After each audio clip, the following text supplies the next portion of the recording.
remote island in the Pacific Ocean, a frightening and mysterious massacre took place. A race of stone giants carved 1,000 years ago guard the shore in silence, as if unable to endure what they have witnessed. The clues to the mystery remain locked behind mute lips. There is no voice to tell who carved the giants and why hundreds of them were destroyed in the Easter Island Massacre.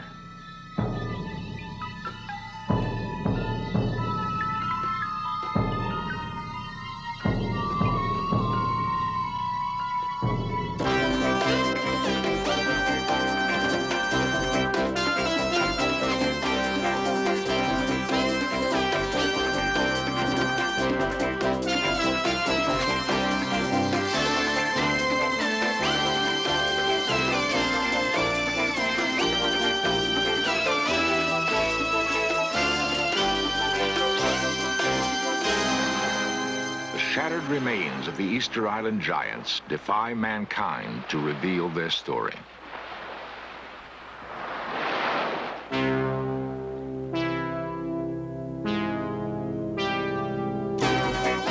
This series presents information based in part on theory and conjecture. The producer's purpose is to suggest some possible explanation, but not necessarily the only ones to the mysteries we will examine.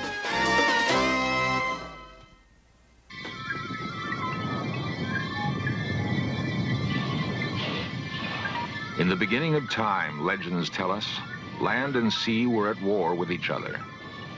The crust of the earth exploded in fury and sent molten lava boiling into the sea. The lava cooled and hardened into black rock. Eons ago, an island was born, forged in agony and cursed with a destiny that hangs over it to this day. It is Easter Island, a jagged speck of land on the endless seas halfway between the coast of South America and Tahiti.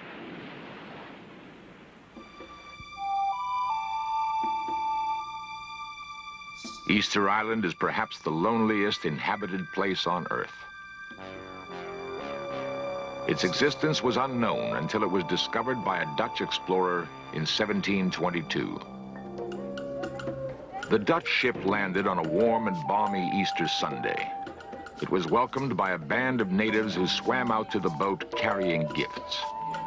At one time, the population exceeded 10,000.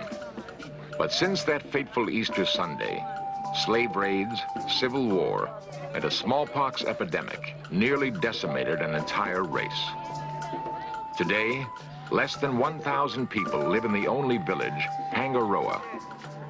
The island is owned by Chile, and the official language is Spanish.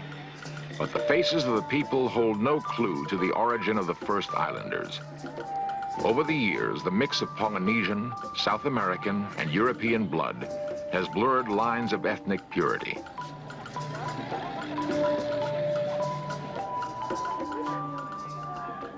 It was on Easter Island that mankind had one of its most curious ideas.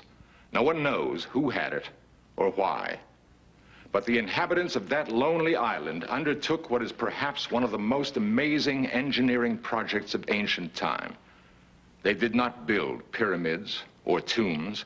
Instead, they carved colossal stone idols in the likeness of man. The stone figures of Easter Island are so massive, their size is difficult to grasp. Standing beside them, a person becomes as small as a fly speck. Statues range between 30 to 80 tons of solid volcanic rock. A small one is equal to the weight of 1,000 men and stands as tall as a 2-story house.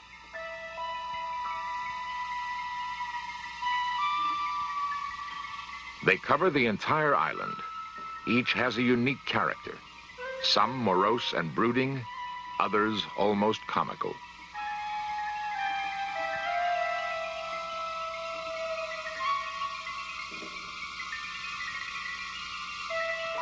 The mysteries that surround the giants begin with the question of why the islanders created so many of these enormous idols. It is as if their fear of life was so terrifying they needed a multitude of gods to protect them. Even more mystifying is evidence that many statues appear to have been systematically massacred. Some savagely decapitated and mutilated. A ritual murder seems to have taken place. No one knows who did it or why.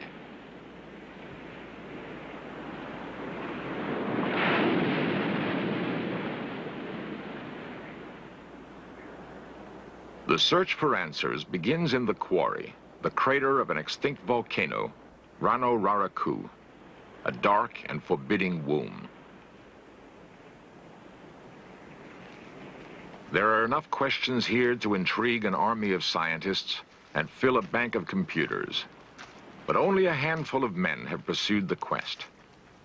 Foremost in the search is Dr. Edmundo Edwards, a Chilean archaeologist who has spent the last 10 years probing the riddle of the statues. 500 years ago, the quarry rang with the blows of hammers and the rhythmic chanting of workers chipping stone.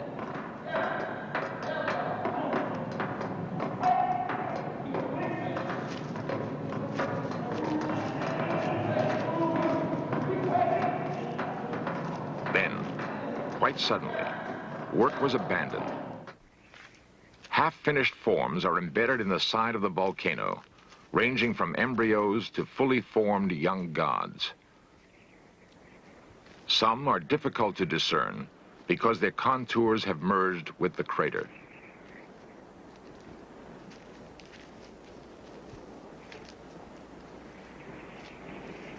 Work was stopped so suddenly that the presence of the workers can still be felt. Tools lie in their place, undisturbed for centuries. Crude basalt chisels that were used to carve the expressive faces of the stone gods. Where once the sound of 1,000 hammers filled the air, now there is not even an echo. Once finished, all that remained was to sever the umbilical cord.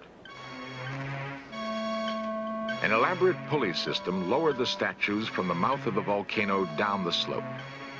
Here, the monoliths were free to begin their lumbering march to the sea. Ancient legend has it that the stone gods were endowed with a supernatural power called mana, a power that enabled them to walk from the volcanic quarry to the sea. There they stopped, each in its place, and turned their backs to the sea so they could cast their mana over the land. The mana emanated through the eyes. The last ritual act of the carvers was to open the stone lids so the mana could escape. At one time, open-air temples lined the coast. Then, all the statues with open eyes were smashed and desecrated.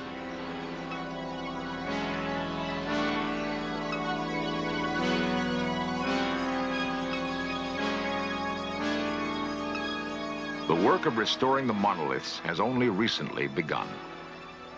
Mario Aravallo is a topographer and one of the prime movers in the restoration project.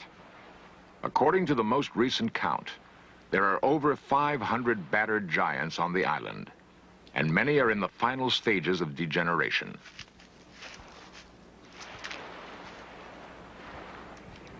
Mario and archaeologist Edmundo Edwards wage a desperate battle to stave off the effects of erosion. The work involves the painstaking process of plotting the position and alignment of each statue.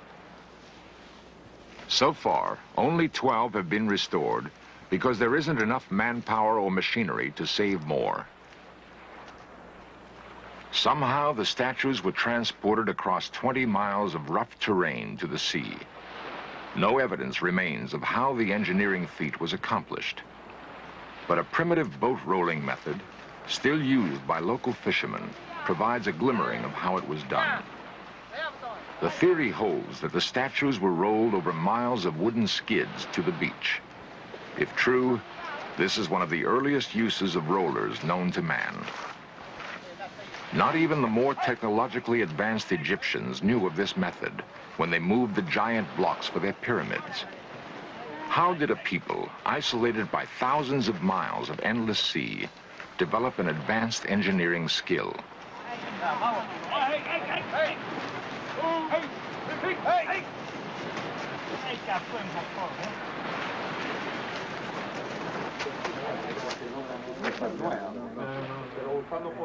The riddle of how the statues were moved has challenged many men to come up with a concrete solution. Diagrams illustrate what the ancient method might have been. For Roberto Forster, a local engineer, the theory of the giant rollers is not enough. He swears he can demonstrate a more practical method. He calls his invention the fulcrumista.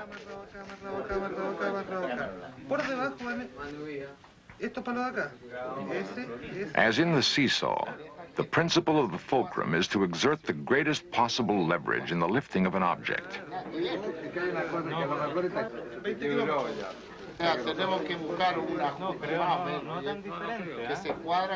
In an experiment executed on a small scale, Roberto intends to move a 5-ton stone to prove how a 50-ton giant might once have been transported.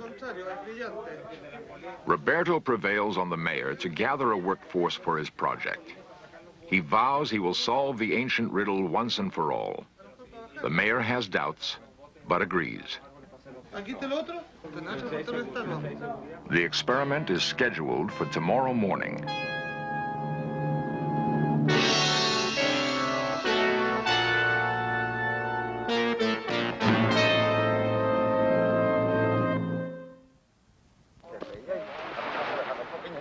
The experiment will be carried out on a small scale. A 5-ton stone replacing the 50-odd tons of a monolith. On the appointed morning, a workforce gathers for the momentous test. Roberto's fulcrumista will either stand or fall. Edmundo, Mario, and even the mayor himself have joined in the effort to put to rest once and for all the question of how the statues were moved.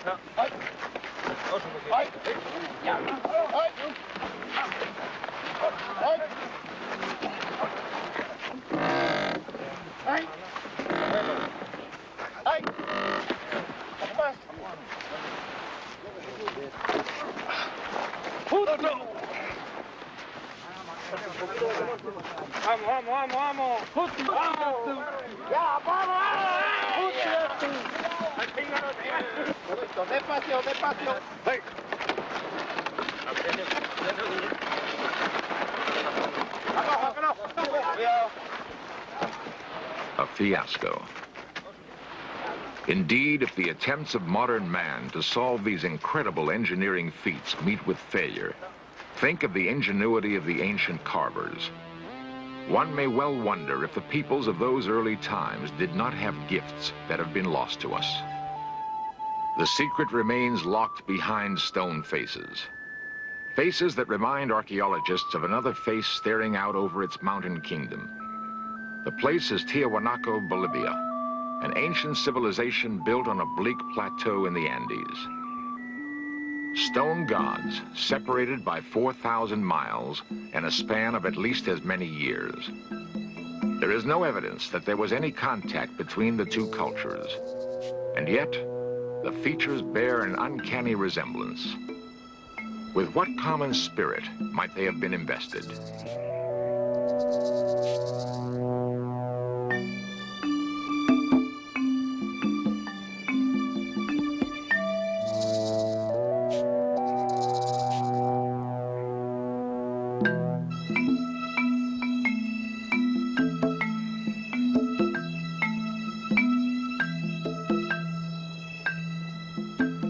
Perhaps one of the 7 written tablets found on the island contain the answer.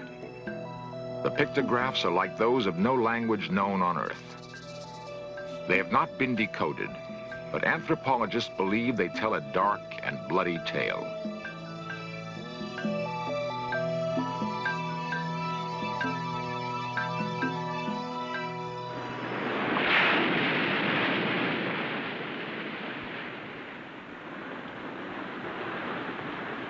There is evidence that long ago the island was torn by terrible civil strife. with brother pitted against brother. The bones of hundreds of islanders have been found in caves that stretch for miles under the lava crust. What were the natives hiding from? Why were they slain? Edmundo ascribes it to overpopulation and starvation. He speculates that in mass frenzy, the strongest killed the weakest and survived by eating human flesh.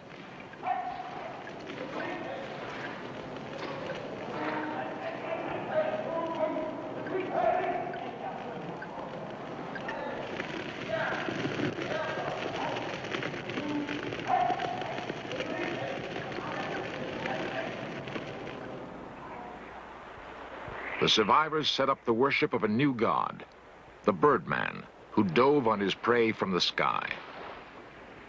Folklore has it that on the first day of spring, the strongest men would swim through shark-endangered waters to the tiny island that lies offshore. They would search the crags for the Manutara egg and swim back, carrying the prize in their mouths. The first man back was proclaimed king for 1 year.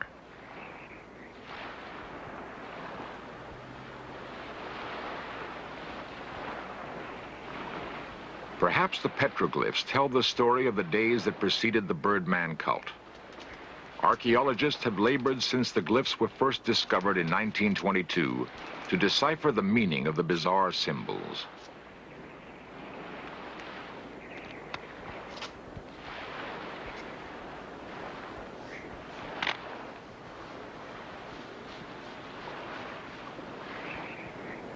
The chalk paint accentuates the designs, but cannot unlock the meaning of the curious etchings. Only a tragic face remains as an emblem of past events. ¿Qué cosa mil? 10, 20, 30. Ya. Hanere. The strongest clues seem to lie in the myths and legends handed down by word of mouth over the centuries. Juanita Huera is a noted linguist who understands many tongues.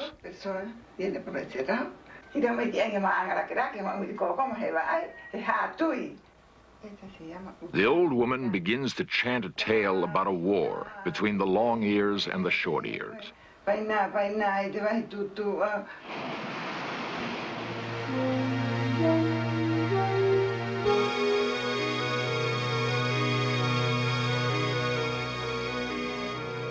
Her story bears the epic ring of heroic battles and great conquests.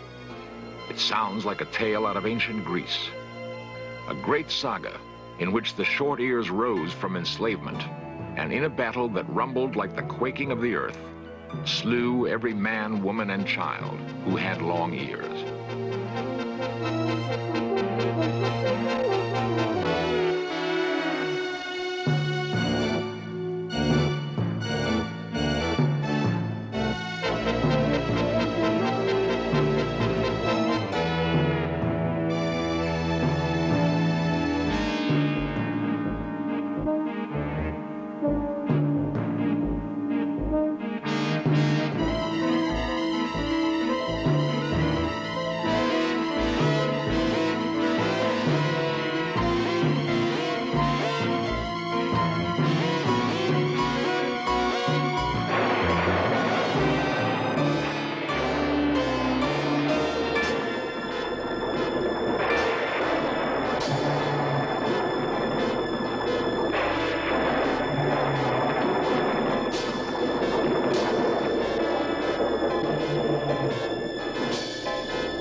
Mythology, with its strange symbols, plays tricks on the imagination.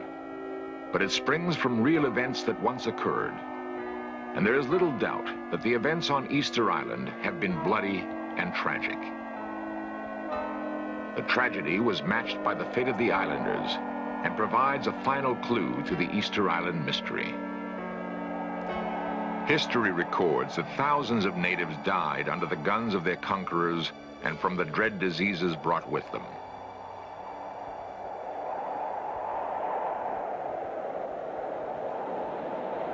The endless waves, of course, have seen it all. They saw a brave people put their hope and faith in mighty gods carved from stone, and they saw the failure of those gods to protect them. It was that failure that may have led to the massacre of the stone giants. On a remote speck of land in the South Seas, a great civilization flourished and died. The wide-scale destruction of the giants of Easter Island is symbolic of the tragic destiny of a people. It is also testament to the power of faith. A faith that motivated thousands of men to toil relentlessly on stone monoliths, and a faith so strong that when it was lost, it may have driven them to turn against their own gods with a terrible vengeance.